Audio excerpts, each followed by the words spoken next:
할렐루야. 오늘도 새날을 주신 하나님을 찬양합니다. 오늘은 찬송가 434장 귀하신 친구 내게 계시니 우리 찬양하면서 마지막 가사에 주 나와 늘 동행하시니 나 주 안에 늘 기쁘다. 오늘도 주님과 동행하며 주님 주시는 기쁨으로 충만한 하루가 되기를 소망하며 1절과 3절을 함께 찬송하시겠습니다. 귀하신 친구 내게 계시니 나 주 안에 늘 기쁘다. 그 피가 내 죄 씻으셨으니 나 주 안에 늘 기쁘다. 나 주 안에 늘 기쁘다. 나 주 안에 늘 기쁘다. 주 나와 늘 동행하시니 나 주 안에 늘 기쁘다. 주 은총 매일 내게 더하니 나 주 안에 늘 기쁘다. 그 악한 죄악에서 지키니 나 주 안에 늘 기쁘다. 나 주 안에 늘 기쁘다. 나 주 안에 늘 기쁘다. 주 나와 늘 동행하시니 나 주 안에 늘 기쁘다. 아멘. 오늘 우리에게 주시는 하나님의 말씀은 빌립보서 2장 1절에서 11절까지 말씀입니다. 제가 봉독해 드리겠습니다.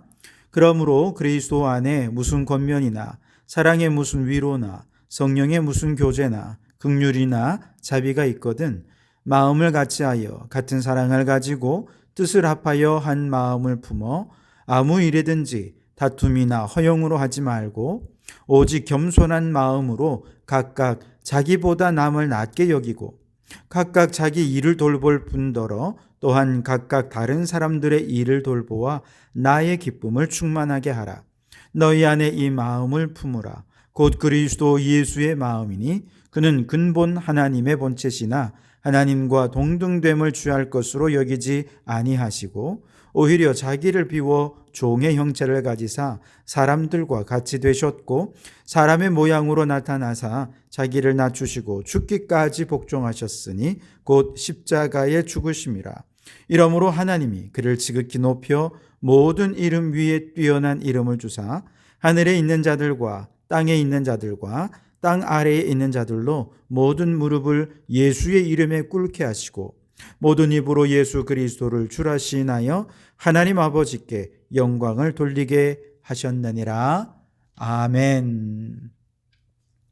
오늘도 이 말씀을 통해 우리에게 주신 하나님의 음성을 듣게 되길 바랍니다. 로마의 공권력은 바울을 감옥에 가둘 수는 있었지만 복음을 가둘 수는 없었습니다. 그래서 바울이 감옥에 갇혀 있는 동안에도 감옥의 안과 밖에서 복음은 계속해서 전파되었고 앞으로도 그가 감옥에 있든지 감옥 밖에 있든지 복음은 그 자체의 생명력으로 계속해서 모든 장애물을 뚫고 전진해 나가게 될 것입니다. 또 그와 함께 바울을 통해 그리스도가 이미 존귀하게 되었고 앞으로도 더욱 존귀하게 되실 것입니다. 그리고 그 과정에서 빌립보 교회 성도들의 신앙이 그동안 많이 성장했고 앞으로는 더욱 성장할 것입니다.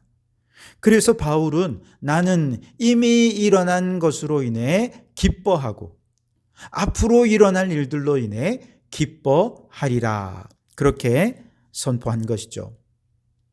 고난 가운데서도 복음 전파의 사명을 훌륭하게 감당하는 바울은 빌립보 교회 성도들을 향해 이제 권면하기를 그리스도의 복음에 합당한 생활을 하라. 그렇게 말씀을 하고 있습니다. 그리스도의 복음에 합당한 생활이란 우선 교회 내적으로 보면 성도들이 한 마음 한 뜻으로 하나 되어서 복음을 수호하고 성령의 공동체를 이루는 것이지요. 그리고 외적으로는 이 복음을 전하기 위해 헌신하고 수고하는 것을 의미합니다. 그런데 복음을 전하다 보면 자연스럽게 그 과정에서 필연적으로 고난도 받게 되는 것입니다. 이 고난은 불신자들에게는 멸망의 증거가 될지 모르지만 믿는 우리들에게는 이미 우리가 구원받았다는 증거이고 더 많은 사람들이 구원을 받게 될 것이라는 증거가 될 것입니다. 그러므로 우리가 복음을 전하면서 겪게 되는 고난에 대해 두려워하지 말고 담대하게 영적 싸움을 싸우면서 고난을 잘 헤쳐나가면서 복음 전파의 사명을 감당하는 것, 이것이 그리스도의 복음에 합당한 생활이고 바울 스스로가 이미 그렇게 생활을 하고 있기 때문에 빌립보 교회 성도들에게 복음에 합당한 생활을 하라 권면하고 있는 것이죠. 그리고 이제 오늘 본문에서 바울은 계속해서 안으로는 교회가 하나 되고 밖으로는 교회를 복음을 전하는 이 그리스도의 복음에 합당한 생활을 위해서 또 계속해서 권면을 이어가고 있습니다. 오늘 말씀에 보면 복음에 합당한 생활은 뭐냐? 사랑으로 협력하는 생활이라고 얘기하고 있습니다. 2절에서 4절을 보시면 마음을 같이하여 같은 사랑을 가지고 뜻을 합하며 한 마음을 품어 아무 일에든지 다툼이나 허영으로 하지 말고 오직 겸손한 마음으로 각각 자기보다 남을 낮게 여기고 각각 자기 일을 돌볼 뿐더러 또한 각각 다른 사람의 일을 돌보아 나의 기쁨을 충만하게 하라. 아멘. 자, 여기서 마음을 같이 한다라고 하는 말은 그저 생각을 같이 한다는 것입니다. 서로 같은 장소에 있다고 마음이 하나 되는 것이 아니라 생각이 하나 되어야 마음이 하나 될 수 있겠죠. 또한 한 마음을 품으라 라고 하는 말은 호흡을 맞추어야 한다 하는 의미입니다. 마치 두 사람이 노래를 부르면서 듀엣을 할 때 서로 호흡을 잘 맞추어 노래할 때 아름다운 곡이 완성되는 것처럼 성도들은 서로 그렇게 호흡을 맞추어야 한다. 이것이 한 마음을 품으라 하는 말씀의 의미입니다. 다투지 말라 하는 말은, 이 다툼이란 말은 천박한 이기주의라는 뜻이고, 다투지 말라라고 하는 것은 천박한 이기주의를 버리라는 것이죠. 이기적인 욕심으로 당파를 만들고 그래서 분쟁을 일으킨다면 이것이야말로 천박한 이기주의라는 것이죠. 성령의 교제하심 안에 있는 사람들은 이러한 천박한 이기주의를 버리고 서로 마음을 합하게 되죠. 그래서 다투지 말아라, 천박한 이기주의를 버려라, 성령 안에 하나 되라, 같은 말인 것이죠. 그리고 또한 허영이라고 하는 말, 허영으로 하지 말라, 이 말은 이 잘못된 생각을 버리라는 것입니다. 우리 안에 있는 생각이 잘못되면 허무하고 헛된 우상숭배에 빠지기 쉽습니다. 이단에 빠지기도 쉽습니다. 올바른 복음의 진리를 듣고서도 그 마음을 왜곡합니다. 그래서 하나님의 영광보다는 결국 자신의 영광을 추구하게 되고 예수님을 믿으면서도 나의 유익을 위해 예수님을 이용하는 자가 되어버리고 마는 것이죠. 그래서 여기에 나오는 말씀을 다시 정리해 보면 우리 안에 있는 천박한 이기주의와 잘못된 생각을 버리고 이제 온 성도들이 같은 생각으로 서로 호흡을 잘 맞추어서 성령 안에 하나 될 때 복음에 합당한 생활을 할 수 있게 된다는 것이죠. 자, 이렇게 교회가 서로 하나 되기 위해 사랑으로 협력하기 위해 꼭 필요한 덕목이 있는데 그것이 바로 겸손이라는 것이죠. 그래서 오늘 말씀에 오직 겸손한 마음으로 각각 자기보다 남을 낮게 여기고 그렇게 말씀을 하시죠. 겸손이란 사실 많은 사람들이 오해하는 건데요. 자존감이 낮아지거나 열등감을 가지거나 다른 사람에 대해 시기와 질투의 마음을 가진다. 여러분 이것을 겸손함이라 오해하는 사람이 있습니다. 많은 사람들이 실제로 이것을 겸손과 오해하게 되면서 실제로는 낮은 자존감과 열등감에 빠져 있는데도 불구하고 나는 겸손해라고 그것을 포장하면서 스스로를 위로하고 속이려 하는 것이죠. 그러나 여러분, 겸손은 결코 낮은 자존감이 아닙니다. 열등감에 빠지는 것도 결코 겸손이라 할 수 없습니다. 다른 사람을 시기하고 질투하면서 겸손하다 그렇게 말할 수 없는 것이죠. 그래서 바울 당시에 헬라 사람들은요, 겸손이라고 하는 것은 굉장히 부정적이고 또 천한 개념으로 생각했기 때문에 이건 추구할 가치조차도 없는 것이다, 이렇게 생각을 했습니다. 그 당시에 겸손하라 이 말은 결코 미덕이 아니었다는 것이지요. 그런데 예수님께서는 마태복음 11장에 나는 마음이 온유하고 겸손하니 내게 와서 배우라고 말씀하십니다. 즉 기독교의 겸손은 매우 중요한 덕목이라는 것이죠. 세상 사람들은 부정적이고 천한 것이라 버리지만 우리 기독교인에게 있어서, 예수님을 믿는 성도들에게 있어서는 이 겸손이라고 하는 덕목은 매우 중요한 것이, 예수님께 배워야 할 덕목이라는 것이죠. 구약에도 말씀하십니다. 시편 118편 67절에 우리 하나님은 어떤 하나님이냐? 겸손한 자를 찾으시고 그들을 구원하신다 그랬습니다. 시편 17편 28편 말씀에 하나님은 비천한 자의 기도를 귀 기울여 들으시고 그에게 은혜를 베풀어 주신다고 약속해 주셨습니다. 즉 성경이 말하는 겸손과 당시 헬라인들이 생각하던 겸손이 달랐다는 것입니다. 무엇이 달랐을까요? 성경적으로 겸손하다라고 말할 때 그것은 다른 사람들과 비교해서 자신을 평가절하하는 것이 아니라 하나님이라고 하는 절대 기준에, 하나님이라고 하는 그 완전하심에 비추어서 나 자신을 낮출 수밖에 없는 태도, 자세, 이것을 겸손이라고 한다는 것이죠. 즉 우리의 비교 대상은 다른 사람이 아니라 완전하신 하나님이라는 것이죠. 그 완전하신 하나님 앞에 우리 자신을 볼 때 누구도 완전할 수 없고, 사람들끼리는 조금 더 훌륭하고 좀 더 도덕적으로 괜찮은 사람이고 또 능력이 탁월하고 서로 비교할 수 있지만 하나님 앞에서 바라보면 다 도토리 키재기라는 것입니다. 그 하나님 앞에서 우리는 모두가 다 흠 많고 허물 많고 연약한 죄인일 뿐이라는 것이죠. 그 하나님 앞에서 누가 자신의 도덕적인 의의를 내세울 수 있겠습니까? 누가 자신의 능력을 훌륭하다 말할 수 있겠습니까? 아무도 그럴 수 없습니다. 완전하시고 흠없으신 하나님 앞에서 우리는 자연적으로 겸손해지지 않을 수가 없는 것이죠. 나는 아무것도 아닙니다. 무가치합니다. 무능력합니다. 그러니 주님, 나를 주님의 도구로 써주십시오. 나를 통해 주님의 역사가 나타나도록 주님이 일하십시오. 주님께 모든 것을 맡기는 것이 겸손이라는 것이죠. 그런데 하나님 앞에서 부끄러운 나의 연약함을 발견하고 나서 이제 다른 사람을 보는 거죠. 그러면 어떻게 보입니까? 다른 사람 속에 있는 아름다운 형상이 보입니다. 내가 높아져 있을 때 이 겸손한 하나님 앞에서의 나의 겸손함이 없이 내 힘으로 뭔가 할 수 있을 것 같고 교만해져 있고 또 높아져 있을 때는 다른 사람들의 존귀함, 귀한 부분이 안 보였어요.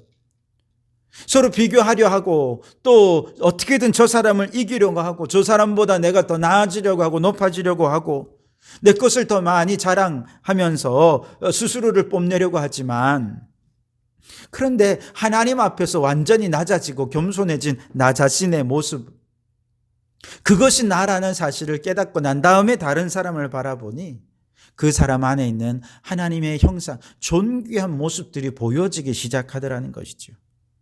그러면서 하나님께서 내게 주시는 사랑으로, 사랑의 능력으로 그 사람을 사랑할 수 있고 이해할 수 있고 그 사람을 존귀히 여기고 높여주는 삶을 살게 되더라는 것이죠. 이처럼 하나님의 절대적 완전하심 앞에서 나의 무가치함을 보고 자신을 낮추고 동시에 타인의 영혼 속에 있는 하나님의 형상을 보며 그를 존귀히 여기고 나보다 남을 낮게 여기게 되는 것은 이건 동시적으로 일어나는 일입니다. 하나님 안에 있는 나 자신을 발견하게 될 때 비로소 동시적으로 이런 일이 일어나는데, 이 모든 것을 가리켜서 우리는 겸손이라 말하는 것이죠. 그래서 겸손은 나 자신을 낮추고 나보다 남을 높이는 것입니다. 뿐만 아니라 성경이 말하는 겸손은요, 세상 사람들과 뭐가 다르냐 하면 이 성경적으로 겸손은 스스로가 낮아지신 예수 그리스도를 본받는 삶이라 이렇게 얘기할 수 있겠습니다.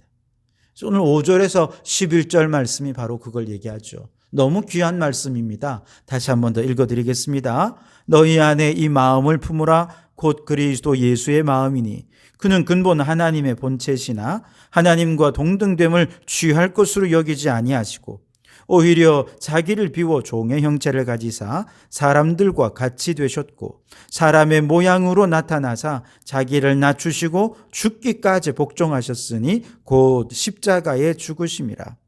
이러므로 하나님이 그를 지극히 높여 모든 이름 위에 뛰어난 이름을 주사 하늘에 있는 자들과 땅에 있는 자들과 땅 아래에 있는 자들로 모든 무릎을 예수의 이름에 꿇게 하시고 모든 입으로 예수 그리스도를 주라 시인하여 하나님 아버지께 영광을 돌리게 하셨느니라. 아멘. 겸손이란 무엇입니까? 그리스도 예수의 마음을 품는 것입니다. 그리스도 예수의 마음은 무엇입니까? 하나님과 동등하신 그분이 그 모든 하나님 됨을 버리고 그 모든 신성을 버리고 종의 자리에까지 무한히 낮아지셨습니다. 인간의 몸을 입으셨습니다. 종의 형체를 가지셨습니다. 그렇게 낮아지신 그분이 더 낮아지셔서 온 인류의 죄를 대속하기 위하여서 하나님의 뜻에 복종하시면서 자기 몸을 십자가의 희생제물로 내어주시기까지 자신을 낮추신 것입니다. 이것이 겸손입니다. 그런데 이처럼 낮아지고 죽기까지 복종하셨던 겸손의 모범이신 예수님을 하나님은 어떻게 하셨습니까? 높여주셨습니다. 지극히 높여주셨습니다. 모든 무릎을 예수 이름 앞에 꿇게 하셨습니다. 예수의 이름을 모든 것 위에 높여주신 것이죠. 그래서 우리가 예수님의 마음을 품고 예수님처럼 나를 낮추고 하나님 앞에 복종하며 말씀 앞에 복종하는 겸손한 삶을 살아간다면 하나님은 우리를 어떻게 하십니까? 높여주실 거라는 약속의 말씀인 것이죠. 겸손이란 예수님을 닮아가는 것입니다. 그리스도 예수의 마음을 품고 낮아지며 살아가는 것이죠. 그렇게 낮은 곳으로 살아갈 때 하나님이 우리를 높여주시겠다고 약속한 것이죠. 그래서 우리는 이렇게 하나님께서 우리를 높여주실 때 나를 통해 하나님의 영광이 드러날 것을 기대하고 소망하게 되는 것이죠. 그러나 혹시라도 하나님께서 우리를 사람들 앞에 높여주지 않는다 하더라도 그러나 그것을 통해서라도 하나님의 영광은 반드시 드러나게 될 것입니다. 우리는 오직 살든지 죽든지 내 몸에서 그리스도만 존귀하게 되면 그것으로 기뻐하고 감사하는 것이죠. 그러므로 오늘 예수님의 마음, 겸손한 마음을 품고 나보다 남을 낮게 여기며 그리스도 복음에 합당한 생활을 하는 성도들이야말로 하나님이 기뻐하시는 주의 일꾼들이 될 것입니다. 그러므로 여러분, 오늘 그리스도의 복음에 합당한 생활, 겸손한 모습으로 성도들을 나보다 낮게 여기고 그들을 존귀히 여기고 사랑으로 섬겨서 거룩한 공동체를 이루어 갈 때 하나님께서 그 겸손한 공동체를 통해서 이 세상 속에 하나님의 뜻을 이루어가고 하나님의 나라가 높이 세워지는 역사들을 이루게 해 주실 것입니다. 그러므로 우리 모든 성도들 교회 안에서 더 겸손해지시고 예수님 마음으로 예수님을 닮아가며 그렇게 아름다운 사랑의 공동체를 이루는 거룩하고 아름다운 우리 성도교회가 될 수 있게 되기를 주님의 이름으로 축원합니다. 기도하겠습니다. 하나님 아버지 감사합니다. 오늘도 주님의 말씀으로 기도로 하루의 문을 열어가게 해주시니 감사합니다. 오 주님, 하나님 아닌 다른 사람은 비교의 대상이 될 수가 없습니다. 우리의 비교 대상은 오직 하나님밖에 없습니다. 하나님의 절대적 완전하심 앞에 나라고 하는 존재가 얼마나 무가치하고 하찮은 존재인지를 깨닫고 겸손한 저희들 되게 해 주시옵소서. 우리의 겸손함 속에서 타인의 존귀함을 보게 하시고 거룩하고 아름다운 사랑의 공동체 가운데서 서로 협력하게 해 주옵소서. 예수님의 마음을 품고 겸손한 우리들을 주님께서 높여 주실 줄 믿습니다. 우리 성도교회에 예수님의 마음을 부어주시고 주님이 가라 하시면 가고 멈추라 하시면 멈추며 주님이 원하시는 곳에서 주님의 뜻을 이루어 갈 때 이 땅 가운데 하나님의 나라가 이루어지고 하나님의 영광이 높이 들림받는 역사가 있게 해 주시옵소서. 예수님 이름으로 기도하옵나이다. 아멘.